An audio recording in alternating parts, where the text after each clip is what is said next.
This is the 10th and last day of the June 93 retreat in Springwater.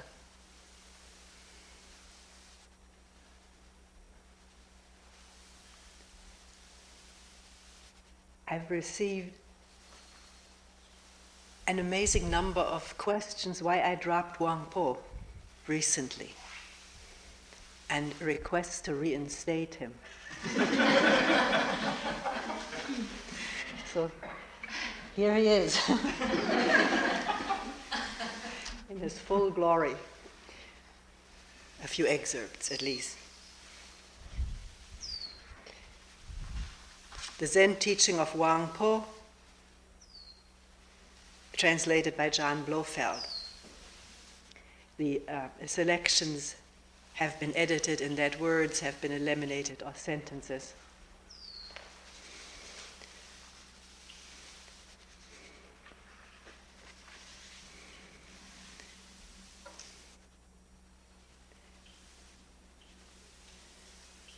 The Master said to me, all the Buddhas and all sentient beings are nothing but the one mind, beside which nothing exists. This mind, which is without beginning, is unborn and indestructible. It is not green nor yellow and has neither form nor appearance. It does not belong to the categories of things which exist or do not exist, nor can it be thought of in terms of young or old. It is neither long nor short, big nor small, for it transcends all limits, measures, names, traces, and comparisons. It is that which you see before you. Begin to reason about it, and you at once fall into error. It is like the boundless void which cannot be fathomed or measured. The one mind alone is the Buddha, and there is no distinction between the Buddha and sentient beings, but that sentient beings are attached to forms and so seek externally for Buddhahood. By their very seeking, they lose it, for that is using mind to grasp mind. Even though they do their utmost for a full eon, they will not be able to attain to it. They do not know that if they put a stop to conceptual thought, or if conceptual thought stops because there is no putter, they do not know that if they put a stop to conceptual thought and forget their anxiety, it will appear before them. For this mind is the Buddha, and Buddha is all living beings.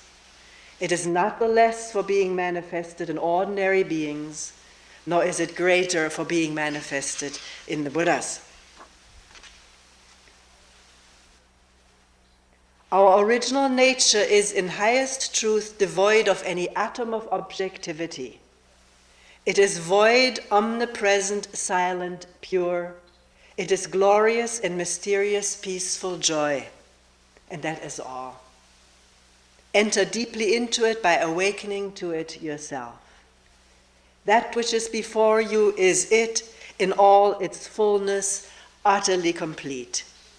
There is naught beside it. Even if you go through all the stages of progress towards Buddhahood, one by one, then at last, in a single flash, you attain full realization. You will only be realizing the nature which has been with you all the time. And by all the foregoing stages, you will have added to it nothing at all. You will come to look upon those eons of work and achievement as no better than unreal actions performed in a dream. That is why the Buddha said, I truly attained nothing from complete, unexcelled enlightenment.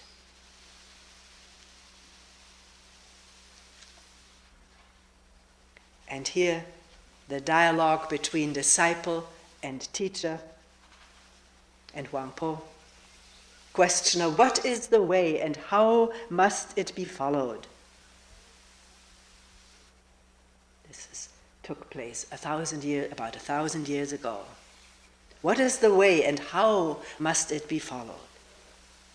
Wang Po, what sort of thing do you suppose the way to be that you should wish to follow it? Questioner, what instructions have the masters everywhere given for meditation practice and the study of the truth? Wang Po, words used to attract the dull of wit are not to be relied on. Questioner, if those teachings were meant for the dull-witted, I have yet to hear what truth has been taught to those of really high capacity.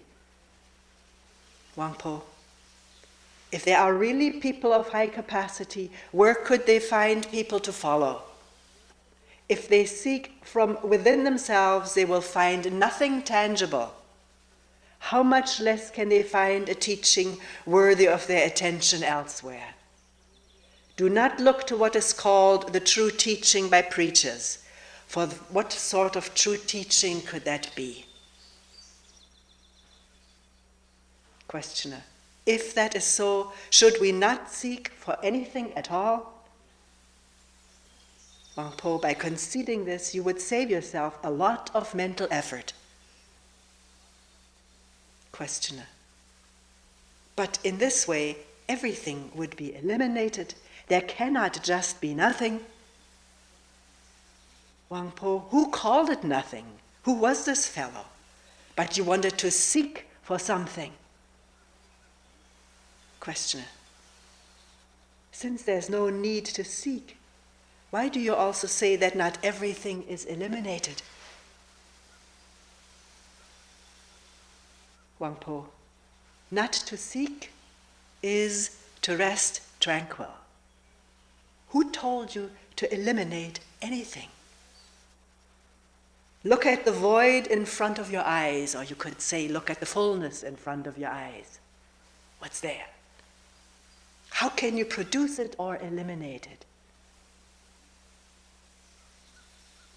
Questioner, do you mean that we should not form concepts as human beings normally do? Wang Po, I have not prevented you, but concepts are related to the senses, and when feeling takes place and concepts are formed, wisdom is shut out. Questioner, then should we avoid any feeling in relation to the true teaching or to the truth? Wang Po, where no feeling arises, who can say you are right? Questioner, why do you speak as though I was mistaken in all the questions that I have asked your reverence? Wang Po, you're a man who doesn't understand what is said to him. What is all this about being mistaken? Questioner, up to now you have refuted everything which has been said. You have done nothing to point out the true Dharma or the truth to us. Wang Po, in truth there is no confusion, but you produce confusion by such questions. What sort of truth can you go seeking for? Questioner, since the confusion arises from my questions, what will your reverence's answer be? Wang Po, observe things as they are and don't pay attention to other people.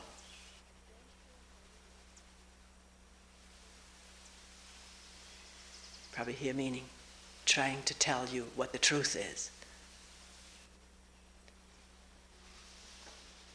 People are the way they are, like things. There are some people who just like mad dogs barking at everything that moves, even barking when the wind stirs among the grass and leaves.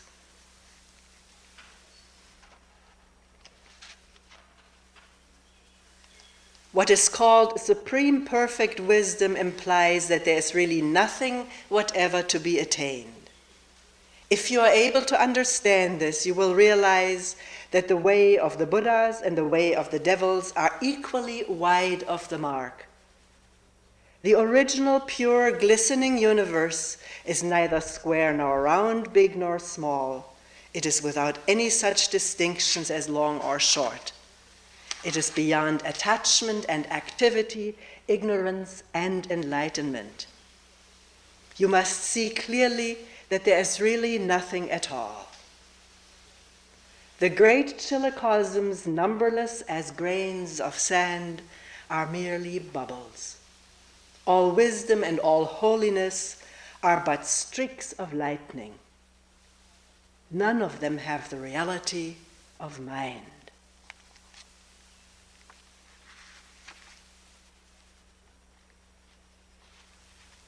Once I put this question to the Master: how many of the 400 or 500 persons gathered here on this mountain have fully understood your Reverence's teachings?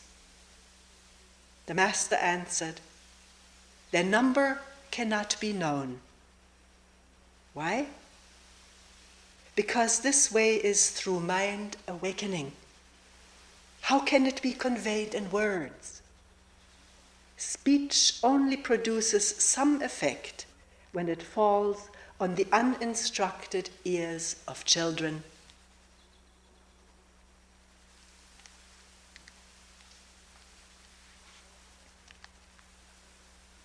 Though others may talk of the way of the Buddhas as something to be reached by various pious practices and by scripture study, you must have nothing to do with such ideas.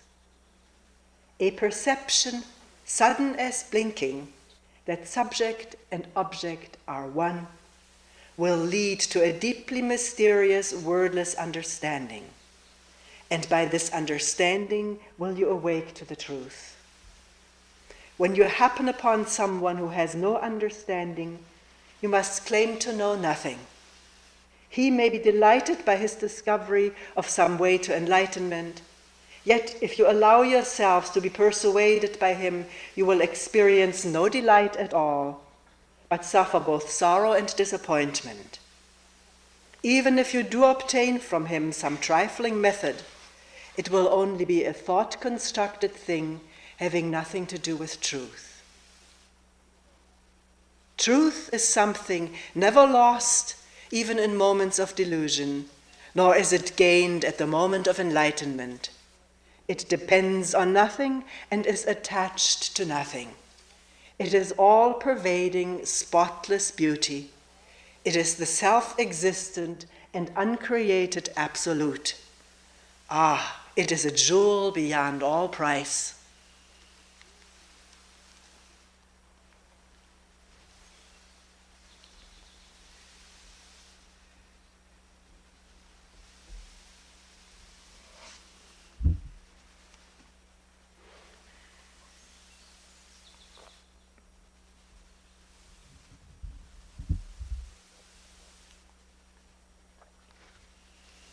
Here are a few poems. We read them around the season these days.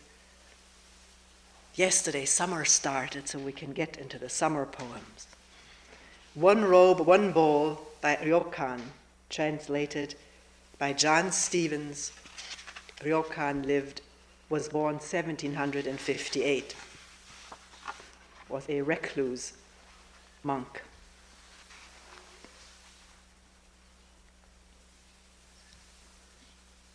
Spring has passed. The mountains and valleys are completely hidden in rain and mist. In the evening, the voice of the Hototogisu faded, but now, late at night, again its cry drifts from the bamboo grove. The night is fresh and cool. Staff in hand, I walk through the gate. Wisteria and ivy grow together along the winding mountain path. Birds sing quietly in their nests, and a monkey howls nearby. As I reach a high peak, a village appears in the distance. The old pines are full of poems. I bend down for a drink of pure spring water. There's a gentle breeze, and the round moon hangs overhead. Standing by a deserted building, I pretend to be a crane softly floating among the clouds.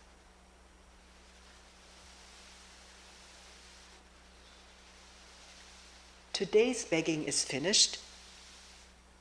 At the crossroads, I wander by the side of Hachiman Shrine, talking with some children. Last year, a foolish monk. This year, no change.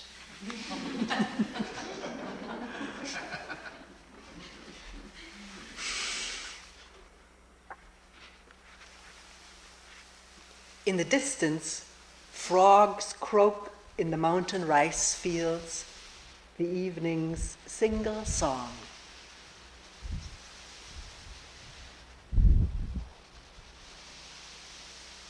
The rainy season is over. It's now clear. I go out. Green fields and cool breezes everywhere. Unable to sleep, I hear the voice of a young deer rising from a mountain ridge. The branches that will be used for this autumn's firewood are still blooming. Please gather some summer grasses wet with dew and come visit me. Not much to offer you, just a lotus flower floating in a small jar of water. The clouds have drifted away. A hototogisu cries in the brush. Why haven't you come? I stretch out for a nap in my little hut. In the fields, frogs chant their songs, and the birds in the bamboo grove sing along. In the pond near my hut, the lotus flowers, covered with dew, bloom in a row.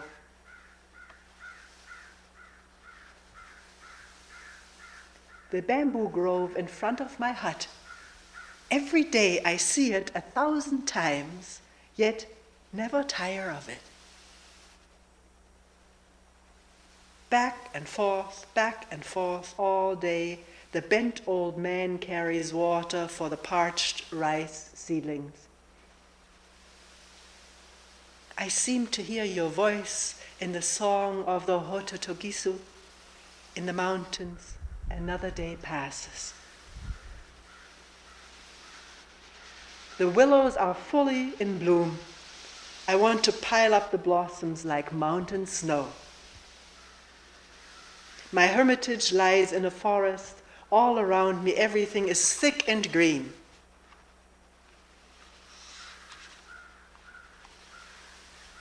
As I watch the children happily playing, without realizing it, my eyes fill with tears. Thinking about the people in this floating world far into the night, my sleeve is wet with tears.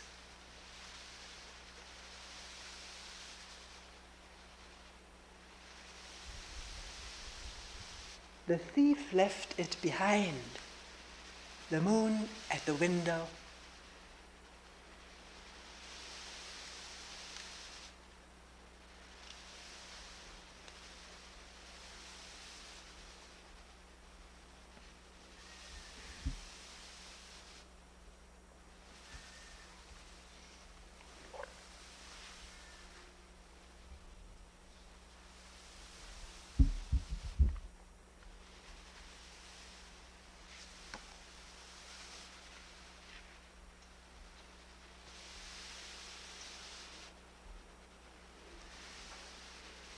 One very brief selection from Letters to a Young Poet by Rainer Maria Rilke.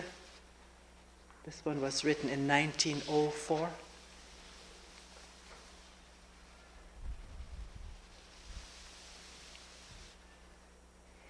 You have had many and great sadnesses which passed. And you say that even this passing was hard for you and put you out of sorts. But please, consider whether these great sadnesses have not rather gone right through the center of yourself. Whether much in you has not altered. Whether you have not somewhere, at some point of your being, undergone a change while you were sad. Only those sadnesses are dangerous and bad which one carries about among people in order to drown them out. Like sicknesses that are superficially and foolishly treated, they simply withdraw and after a little pause break out again and accumulate within one and are life unlived, spurned, lost life. Were it possible for us to see further than our knowledge reaches, and yet a little way beyond the outworks of our divining, perhaps we would endure our sadnesses with greater confidence than our joys. For they are the moments when something new has entered into us, something unknown. Our feelings grow mute in shy perplexity. Everything in us withdraws, a stillness comes, and the new, which no one knows, stands in the midst of it and is silent.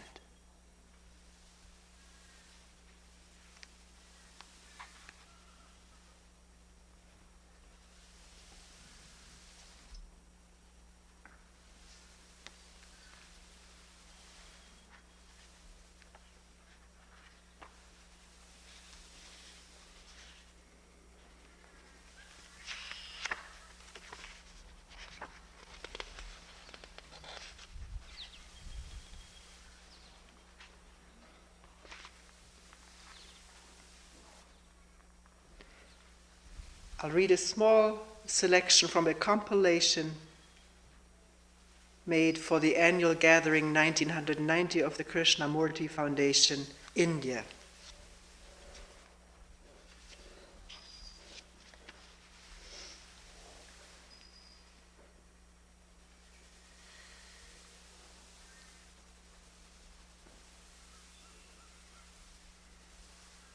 Questioner.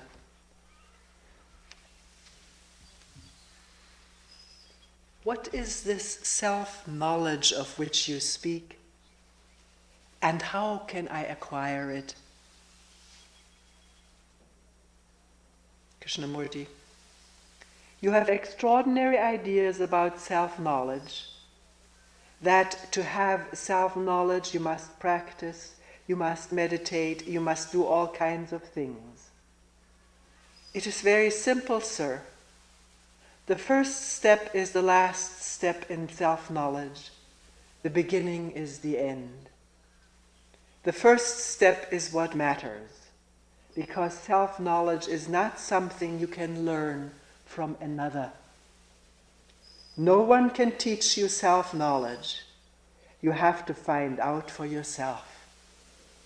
It must be your own discovery, and that discovery is not something tremendous, fantastic.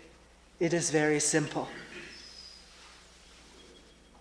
After all, to know yourself is to watch your behavior, your words, what you do in your everyday relationships.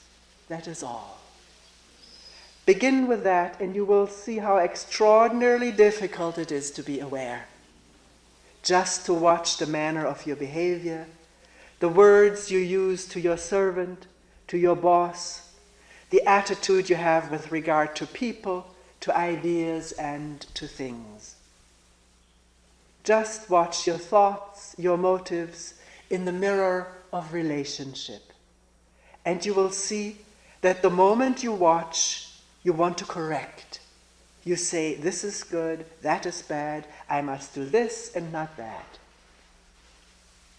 When you see yourself in the mirror of relationship, your approach is one of condemnation or justification. Therefore, you distort what you see. Whereas, if you simply observe in that mirror your attitude with regard to people, to ideas, and to things, if you just see the fact without judgment, without condemnation or acceptance, then you will find that that very perception has its own action.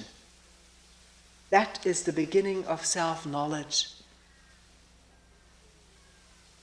To watch yourself, to observe what you do, what you think, what your motives and incentives are, and yet not to condemn or to justify, is an extraordinarily difficult thing to do, because your whole culture is based on condemnation, judgment, and evaluation.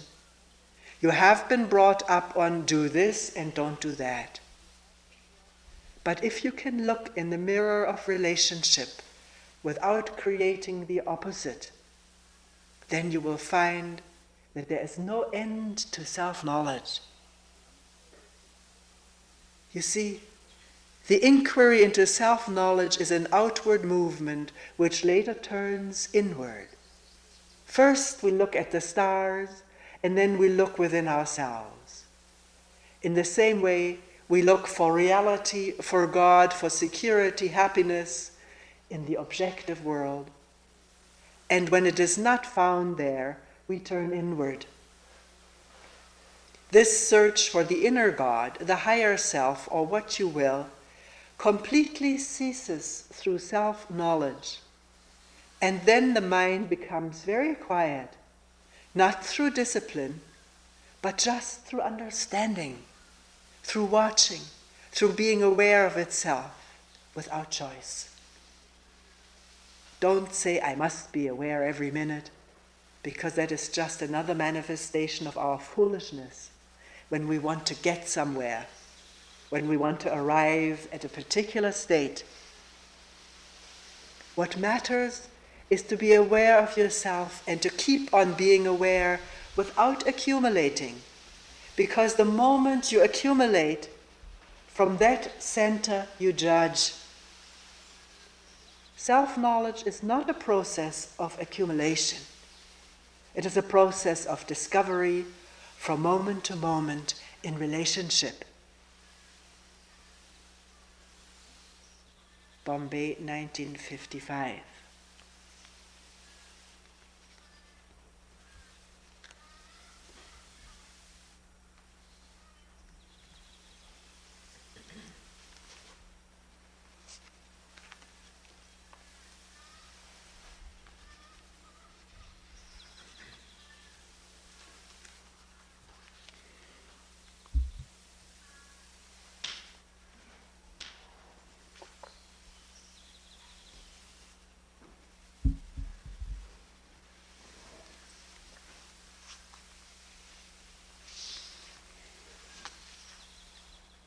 A selection from the last chapter of Being and Becoming by Vimala Thakur.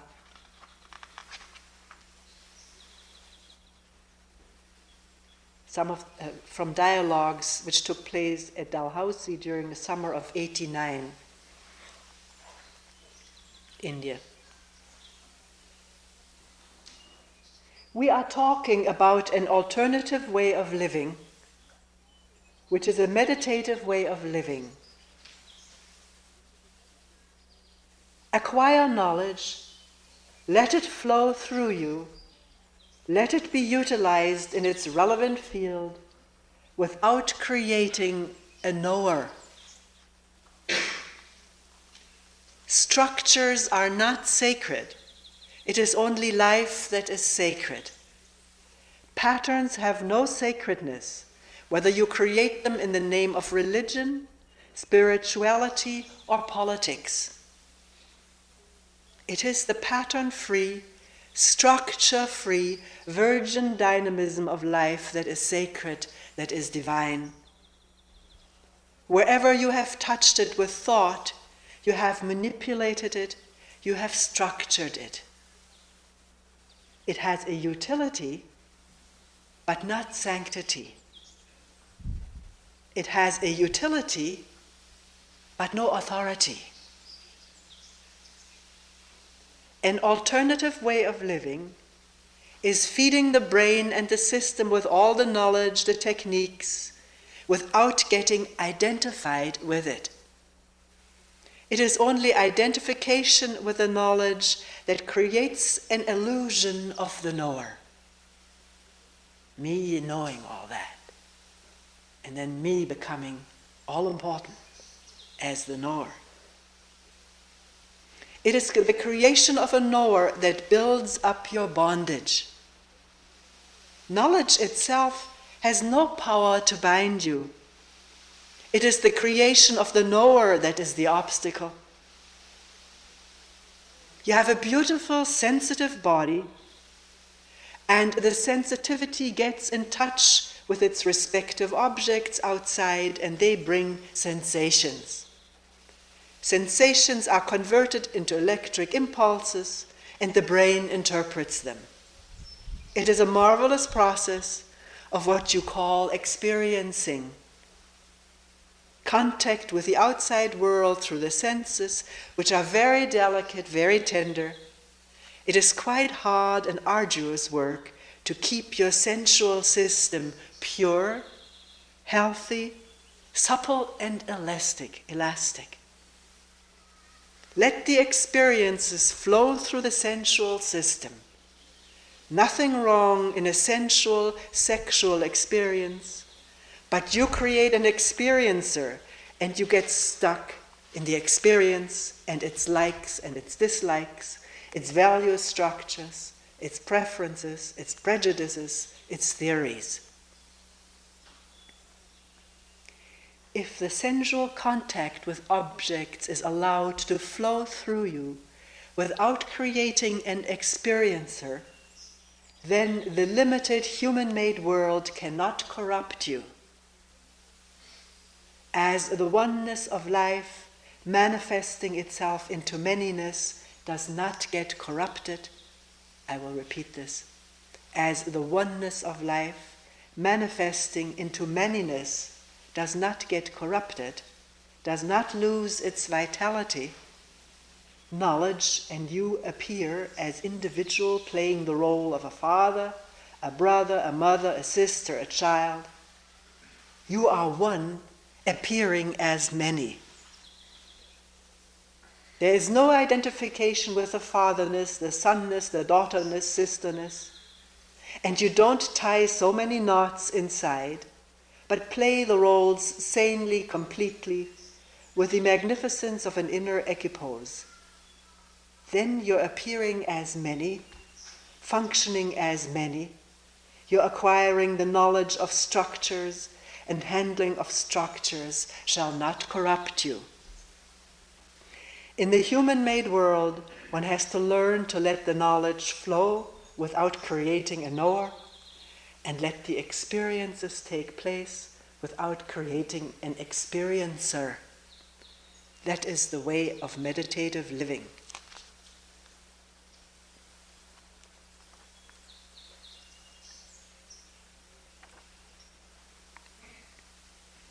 The word meditation has been identified with psychophysical exercises, concentrations, methods, techniques, kundalini, shakti paths.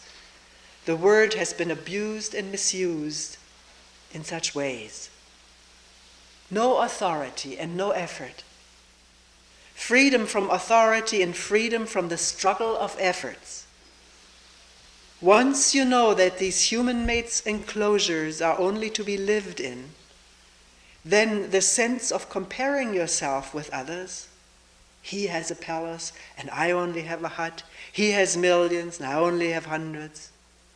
The sense of comparison and the ambition for competition disappears completely. Your economic life becomes simple, no vanity, no pride about your scholarship, erudition, and so forth. And your social life becomes simple. You do not move around with a begging bowl for sympathy, acceptance, prestige, acknowledgement, and so forth. Reconciled to the limitations, to the enclosures, you live and move in it. Can you see with me that the effortlessness is the content of silence? Silence is inner unconditional freedom from the authority of the past. Silence is unconditional freedom from effort and therefore the alternative way of living. Meditation has no repetition at all. It is moment to moment. In a moment of relating, you are living. In a moment of aloneness, you are dying. It is living and dying, like inhaling and exhaling. To be alone is to die to the sense of being somebody or being something. Is not that the content of death and dying? To be alone is to die to the sense of being somebody. Sinner, saint, holy, knowledgeable, respected, rich, poor.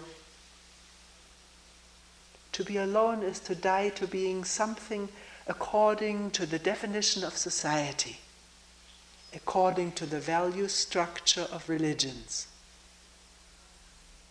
Physically isolating yourself may not lead you to the aloneness. It may or it may not.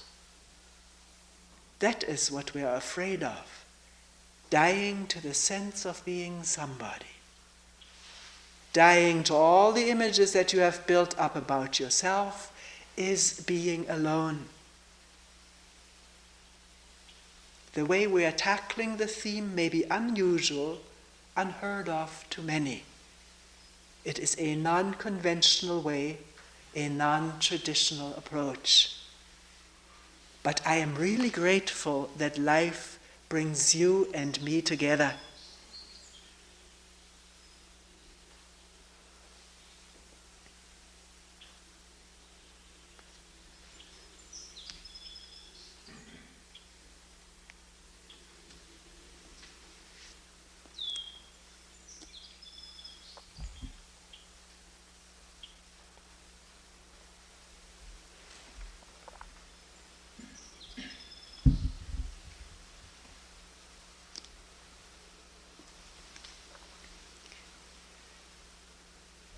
Our last selections are from new and selected poems by Mary Oliver.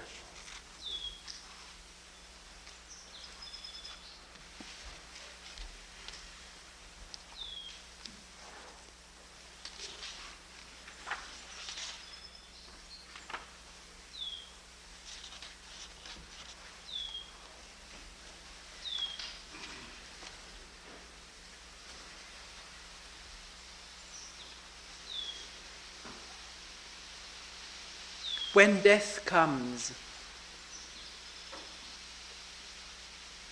When death comes, like the hungry bear in autumn, when death comes and takes all the bright coins from his purse to buy me, and snaps the purse shut, when death comes like the measles pox, when death comes like an iceberg between the shoulder blades, I want to step through the door full of curiosity, wondering, what is it going to be like, that cottage of darkness? And therefore, I look upon everything as a brotherhood and a sisterhood, and I look upon time as no more than an idea. And I consider eternity as another possibility. And I think of each life as a flower, as common as a field daisy, and as singular, and each name a comfortable music in the mouth, tending as all music does toward silence, and each body a lion of courage and something precious to the earth. When it's over, I want to say, all my life I was a bride married to amazement. I was the bridegroom taking the world into my arms. When it's over, I don't want to wonder if I have made of my life something particular and real. I don't want to find myself sighing and frightened or full of argument. I don't want to end up simply having visited this world.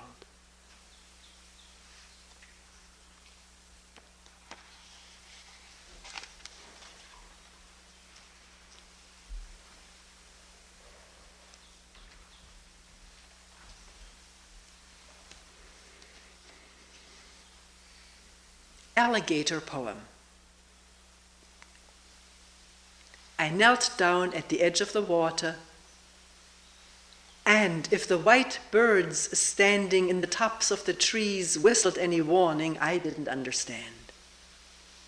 I drank up to the very moment it came crashing toward me, its tail flailing like a bundle of swords, slashing the grass and the inside of its cradle-shaped mouth gaping and rimmed with teeth. And that's how I almost died of foolishness in beautiful Florida.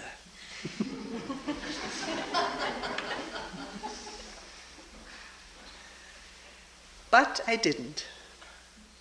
I leaped aside and fell, and it streamed past me, crushing everything in its path as it swept down to the water and threw itself in. And in the end, this isn't a poem about foolishness, but about how I rose from the ground and saw the world as if for the second time.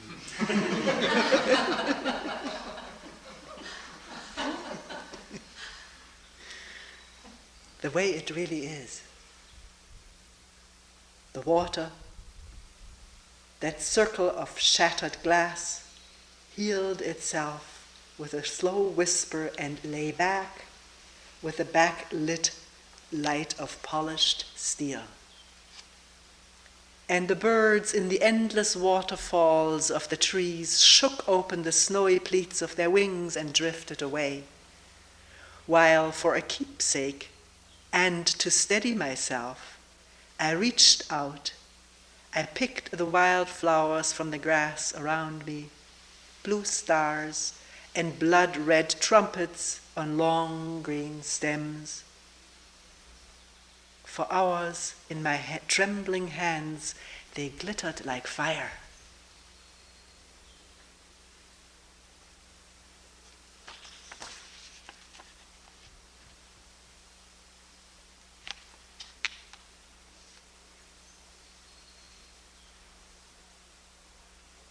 Hawk. This morning, the hawk rose up out of the meadow's brows and swung over the lake. It settled on the small black dome of a dead pine, alert as an admiral, its profile distinguished with sideburns the color of smoke. And I said, remember, this is not something of the red fire. This is heaven's fistful of death and destruction. And the hawk hooked one exquisite foot onto a last twig to look deeper into the yellow reeds along the edges of the water. And I said, remember the tree, the cave, the white lily of resurrection. And that's when it simply lifted its golden feet and floated into the wind, belly first, and then it cruised along the lake, and all the time its eyes fastened harder than love on some unimportant rustling in the yellow reeds. And then it seemed to crouch high in the air and then it turned into a white blade which fell.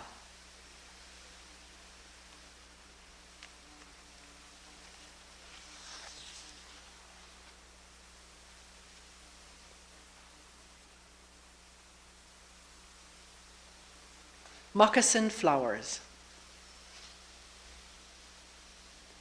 All my life so far, I have loved more than one thing, including the mossy hooves of dreams, including the spongy litter under the tall trees.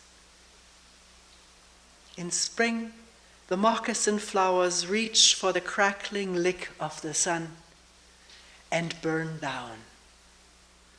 Sometimes in the shadows, I see the hazy eyes, the lamb lips of oblivion. Its deep drowse, and I can imagine a new nothing in the universe. The matted leaves splitting open, revealing the black planks of the stairs. But all my life, so far, I have loved best how the flowers rise and open, how the pink lungs of their bodies enter the fire of the world and stand there shining and willing.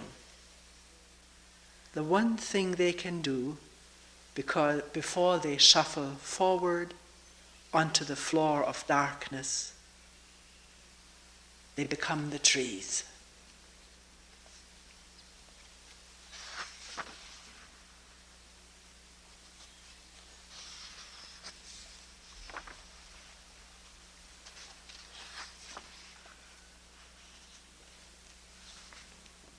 Indonesia.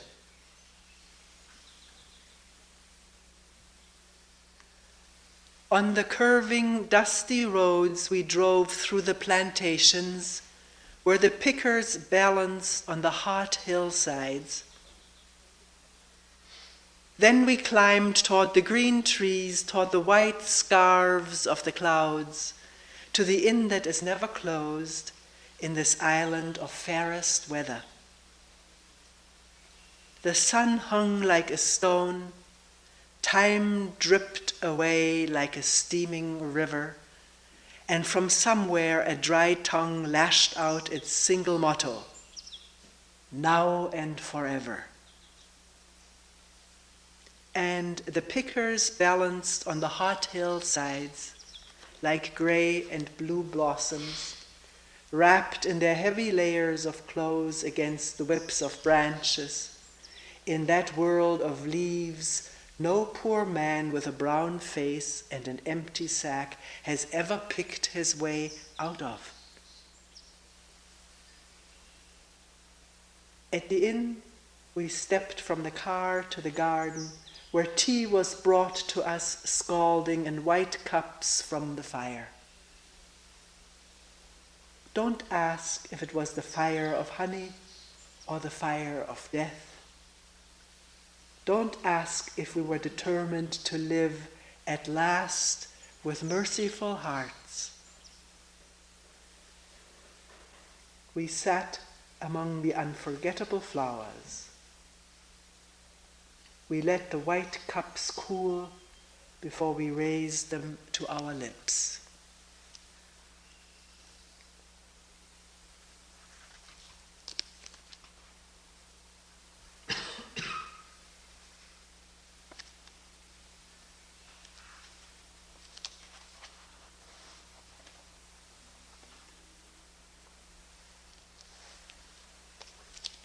University Hospital, Boston. The trees on the hospital lawn are lush and thriving. They too are getting the best of care, like you and the anonymous many in the clean rooms high above the city, where day and night the doctors keep arriving, where intricate machines chart with cool devotion the murmur of the blood, the slow patching up of bone, the despair of the mind. When I come to visit, and we walk out into the light of a summer day, we sit under the trees, buckeyes, a sycamore, and one black walnut brooding high over a hedge of lilacs as old as the red brick building behind them. The original hospital built before the Civil War. We sit on the lawn together, holding hands while you tell me you're better. How many young men, I wonder, came here, wheeled on cots off the slow trains from the red and hideous battlefields, to lie all summer in the small and stuffy chambers, while doctors did what they could, longing for tools still unimagined, medicines still unfound, wisdoms still unguessed at. And how many died staring at the leaves of the trees, blind to the terrible effort around them to keep them alive. I look into your eyes, which are sometimes green and sometimes gray, and sometimes full of humor, but often not, and tell myself, you're better, because my life without you would be a place of parched and broken trees.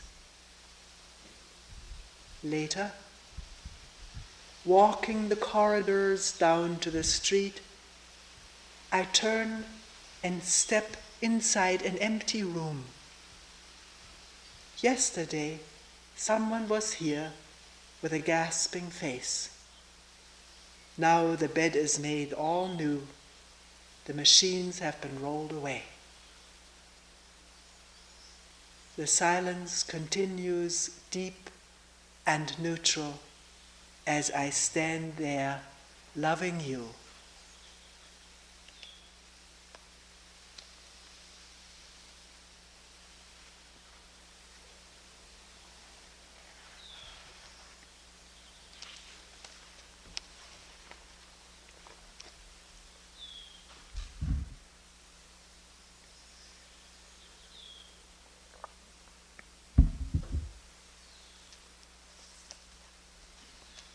The summer day.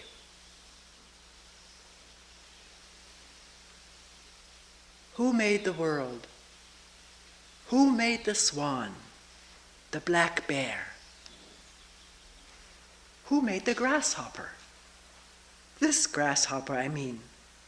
The one who has flung herself out of the grass, the one who is eating sugar out of my hand, who's moving her jaws back and forth instead of up and down, who's gazing around with her enormous and complicated eyes. Now she lifts her pale forearms and thoroughly washes her face. Now she snaps her wings open and floats away. I don't know exactly what a prayer is. I do know how to pay attention, how to fall down into the grass, how to kneel down in the grass, how to be idle and blessed, how to stroll through the fields, which is what I have been doing all my day.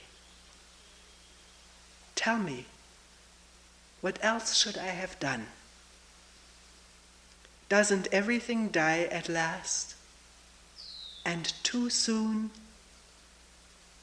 Tell me, what is it you plan to do with your one wild and precious life?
we will end here for today.